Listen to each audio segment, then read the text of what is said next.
All right, nerds, we are into another shout-out episode. Viewer comments, all of the things. So we have a few viewer comments to get into for this one, so rock and roll. And also, I think I missed a couple of new subscribers on the Clips channel for the YouTube last time, so we're going to cover that as well. But shout-outs out of the way first. Getter shout-outs. We have a couple of new Getter follow. Actually, again, real quick, Getter something is going on. There are so many Chinese accounts, and now there are legit bots that are 100% confirmable because they're trying to get people to click on their porn links, are now infecting Getter. I feel like Getter is not long for this world. At the very least, is not long for my patronage. Either way, we have a couple of possibly legit new followers over on Getter. A couple being the active word here. We have Casa_Cognitum. Thank you very much, nerd, for the follow, as well as Eduglees Palomar. Thank you very much, nerds, for the follow on Getter while it lasts. It's Generally Nerdy is the handle that you can follow if you want to get that shout out and join me if you're trying to avoid Twitter still. Speaking of Twitter, we have one new follow over on the Twitter, Ari Morales Grieve, I think is how you would pronounce her last name. She works for Vivaldi Browser. She followed me. Thank you very much, because I suggested that all you nerds in not the most recent episode of the Week in Nerddom, but the previous episode of the Week in Nerddom, that was the gaming and tech suggestion, was Vivaldi Browser. You should be using it because it's honestly pretty awesome and it doesn't track you. Yes! Anyway, so next we have Facebook, and Facebook is apparently huge in India, but we have new subscribers, followers, I don't know what Facebook calls them these days, the people who like the page. We have Pankaj Kumar, we have Rajesh Kumar, we have Ankit Kumar Shak, we have Sahil Kumar Sahil, we have Shaver Khan, and Anil Kumar. Thank you very much, nerds, for the follow. I'm pretty sure all of them are following the gaming channel over on the Facebook.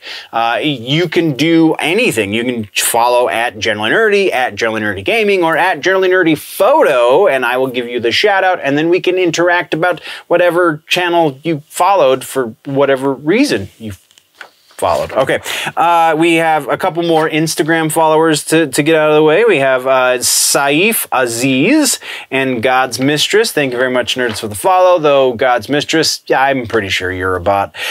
We have Rumble. There are 2 new subscribers over on Rumble, but I still don't know how to see who you are. So if anyone can help me out with that one, I don't know who is subscribing to me on Rumble, but I have a few of them at this point. So thank you very much, Rumble nerds, for the follow. Let's continue right along. We have TikToks, and like I said, we are going to start doing comments in the TikTok as well, not just in the YouTube. We only have one TikTok comment. It comes from Nerd Titan Gaming. Also, big shout out to Nerd Titan Gaming for pointing out that I had a broken link on the TikTok page.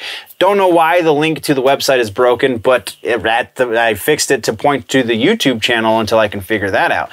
Either way, thank you very much, Nerd Titan, for watching my back. But the comment from Nerd Titan is on the battle of my suggestion, and he said, I have always loved Neurosis. Well, that's pretty awesome, sir, that you have loved Neurosis for a long time, or always. You really, really should check out Battle of Mice then, because you got a couple of dudes from Neurosis in that band. You also should check out Made Out of Babies, because that is Julie Christmas's main band, at least it was for a while. They no longer are together, but they put out 3 phenomenal records. Oh my God, Trophy, I can't remember the name of the second record, and then Ruiner, all three records are fantastic. First 2 records came out on New Rot, which is the Neurosis-owned label, and then the third one is a bigger label that I can't remember off the top of my head right now. But yeah, not New Rot. Either way, fantastic, fantastic music. So, shout-outs for the Twitter. Aside from Mr. Nerd Titan Gaming, we have Jamie Keith, 278, we have Same Here. Luke Jeffries, 21. Richard Plato.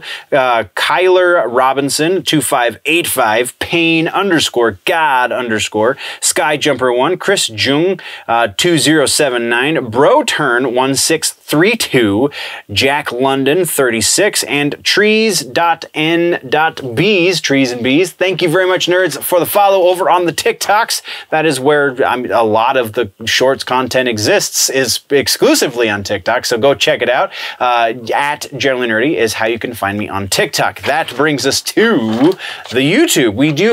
There are a few more subscribers than I have listed on here because people have their stuff set to private. I respect it, but I can't give you your shout out if you're set to private. So on the main channel, we have some comments to talk about. We have somebody whose name I can't even pronounce because it's got all these accents and things and letters from all over the place. So I apologize because I'm going to butcher this, but it's Sakachka and Abekna. The comment was from the Baby on Fire reaction video from a band called Psychosexual, who no longer calls themselves that. I can't remember what their new band name is, but it's equally bad.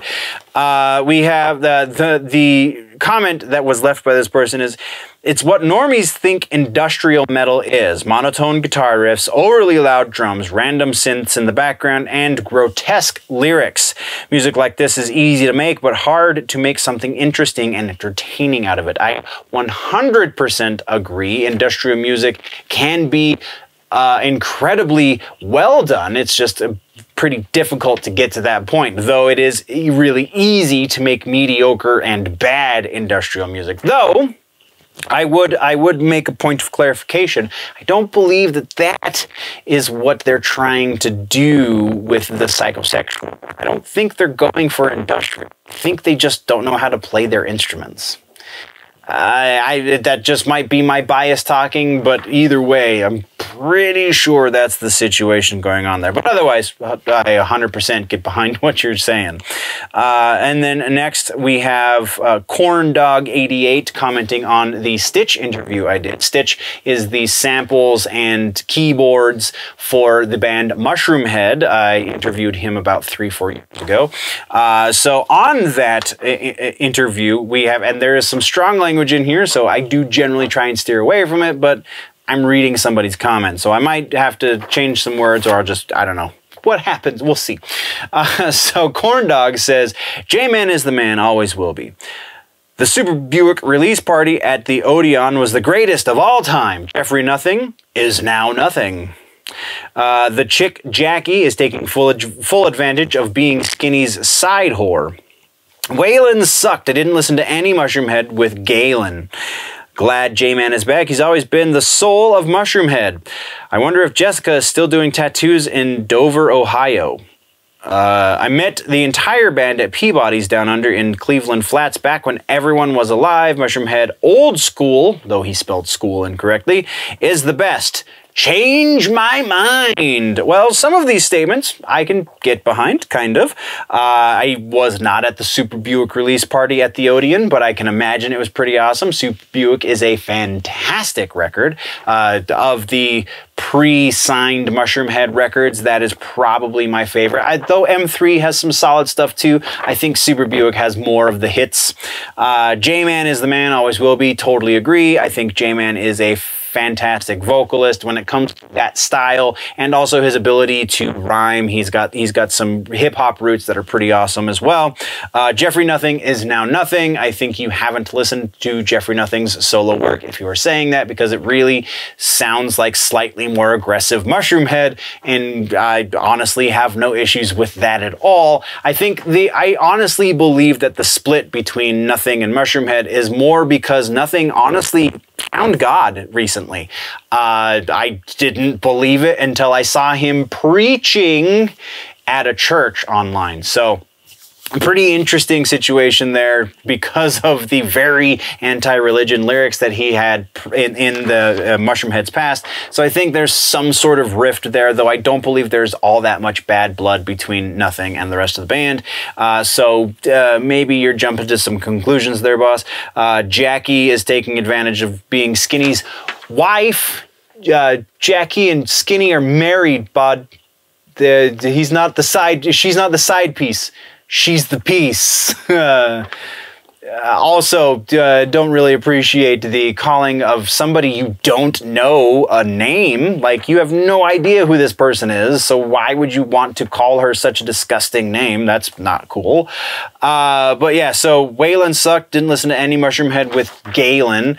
I 100% disagree. I think Beautiful Songs for Ugly Children is a great record that has all three vocalists on there, and honestly, I didn't know how a band could do that, and they found a fantastic way. You have Nothing doing melodies and that kind of vocal work, and then you have J-Man doing aggressive stuff and more hip-hop oriented lyrics, and then you had Waylon kind of filling the gap between the two of them and accenting both while still at times having his own place in that sonic landscape. I think it was a very good record. I also think that I'm gonna blank the name. Save Your Sorrow. There it is.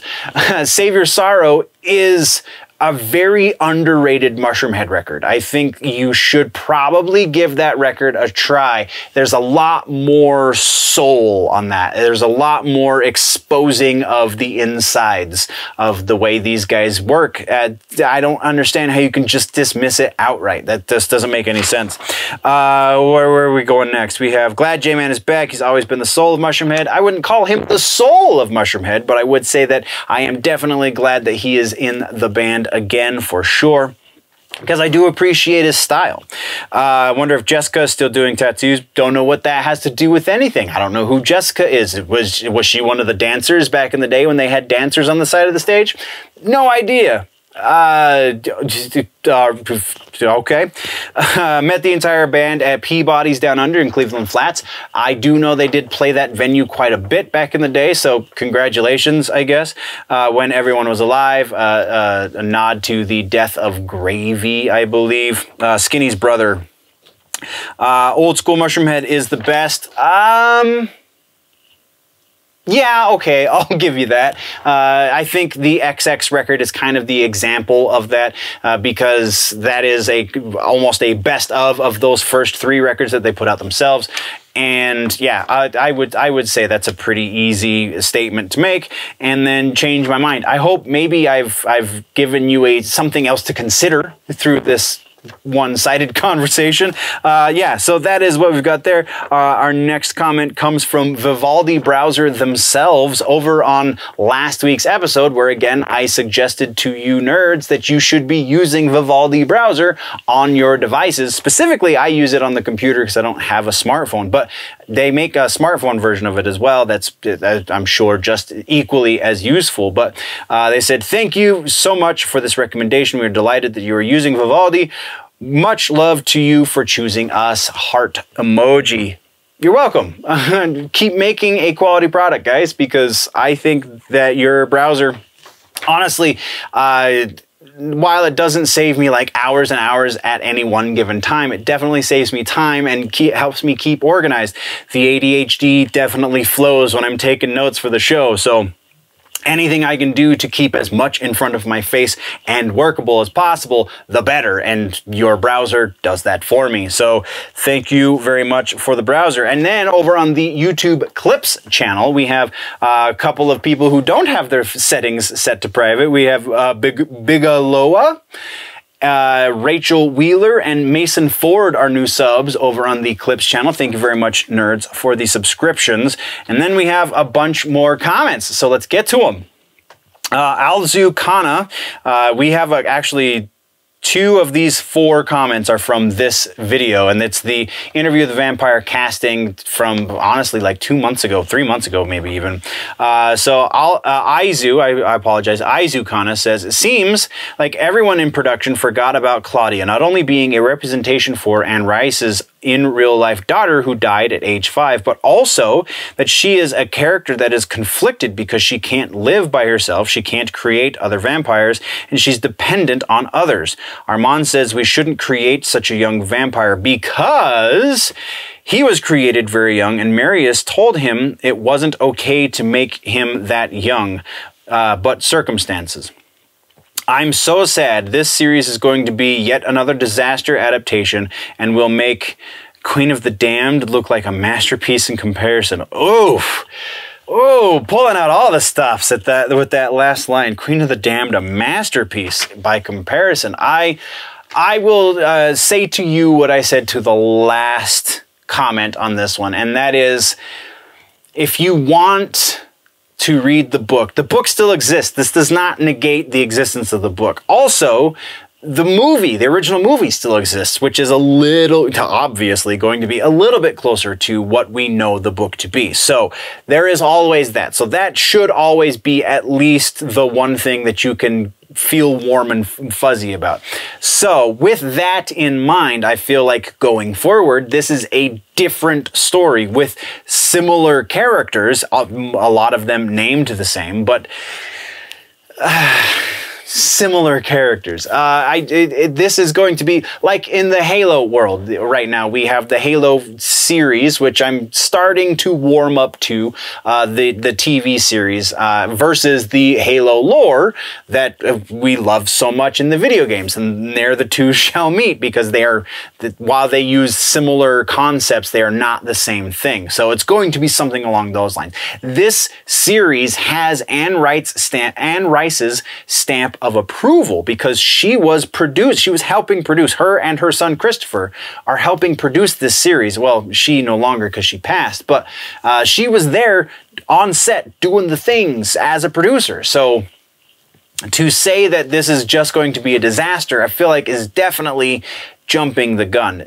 I do recognize that it's strong possibility that it's going to be a disaster, but there is a way to play this that doesn't suck.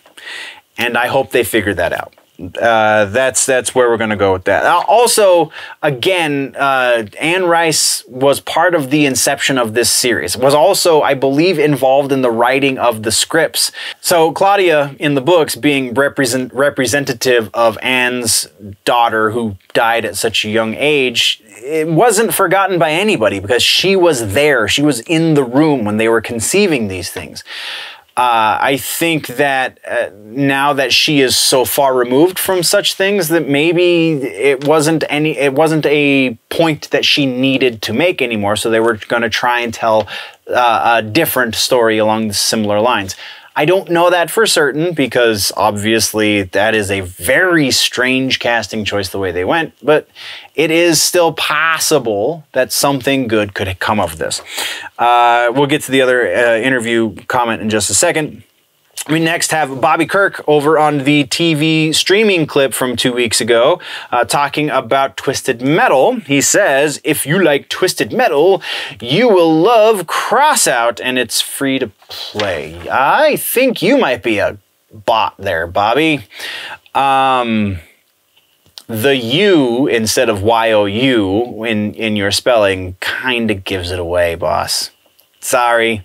Gonna delete the comment, but you know, good on you for trying, I guess. Whatever.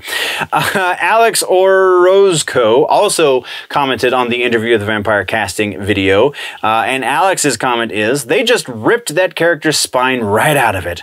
I guess they were trying to prevent any hypothetical correlation with grooming and child abuse, so they took such shitty decisions to prevent a possible outrage no one ever did in the first place. My bet is just that they want their names catapulted into something better out of pure tokenism. And it is a shame, because this will work exactly like another shit biscuit for the, quote, anti-woke culture, quote, dork squad. All right, so we got to kind of, man, vocabulary is not a lot of your guys' strong suits. Not a judgment necessarily, just maybe read your comment before you send it. So also doesn't like the casting of this actress to play Claudia for multiple reasons. I get very confused with the last line. Shame, because this will work exactly like another shit biscuit for the anti-woke culture dork squad. I mean, it sounds like you're kind of part of that anti-woke. It's not gonna. What? The anti-woke types are not going to enjoy this, because it is tokenism. Like, that is, if you watch any Young Ripa, then that's exactly how he describes these kind of situations. When you race swap a character for no reason, that's tokenism. That is exactly what that is. So that's what the anti-woke type people are going to, what? I do believe, yes, I do believe that there is a strong argument to be made that someone could have taken this incorrectly and saw this as some sort of grooming behavior with Claudia. If you go back and read it, it does get a little bit towards, but really not strong. Like, I feel like there's an easy way to represent, and they did it in the original movie too. There's an easy way to represent this that doesn't seem groomer-ish. So I also feel like that might be a baseless worry.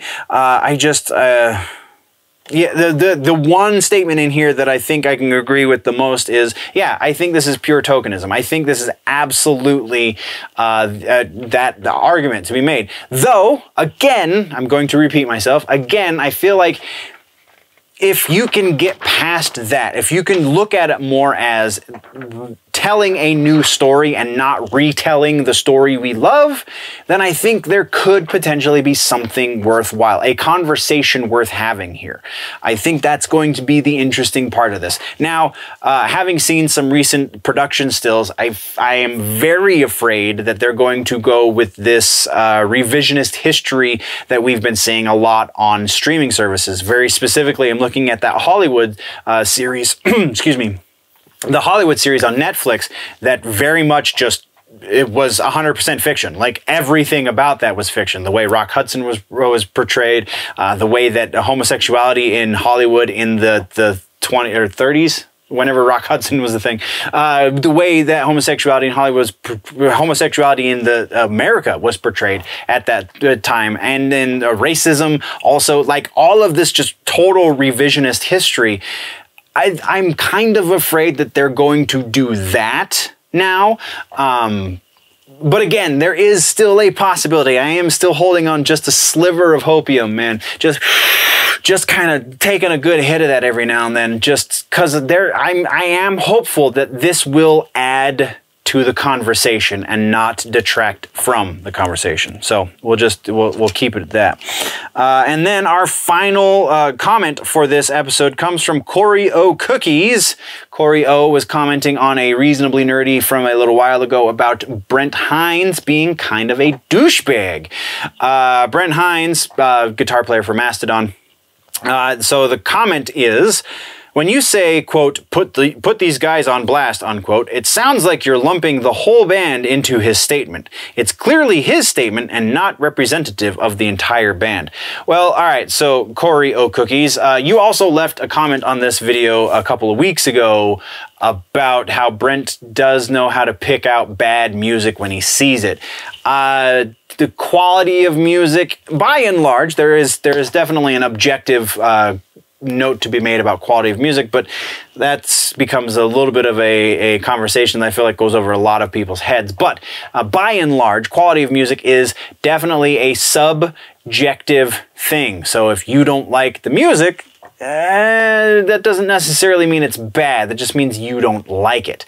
Though I do have my moments of being like that as well. We're not going to get into that, but so that comment aside, this comment, you have obviously watched this video multiple times, so you should know that I do go on to delineate between Brent Hinds' comment and then the comments that the band made after Brent got in trouble, saying, we shouldn't let him do interviews. He doesn't talk for the whole band. No. That is very, very clear in the rest of that video. So maybe go back and watch it one last time and pay attention to the things that don't piss you off as much in the second half of the video. just a thought. I don't know. Either way, thank you very much, nerds, for the follows, for the subscriptions, and the interactions. I do appreciate it. That is why we do this every week. So leave a comment, contribute to the news show. Let's talk about Comic-Con stuff, since we're about to get into Comic-Con season. We're kind of already into Comic-Con season, so we'll be seeing some content from that coming up soon as well. Thank you very much, nerds, for joining me here on this episode. We have other things to get to. We have a bunch of other news coming out. So all of that being said, I appreciate your faces. We'll see you in the next one. Before we go, always remember that if it's generally nerdy, it's probably here.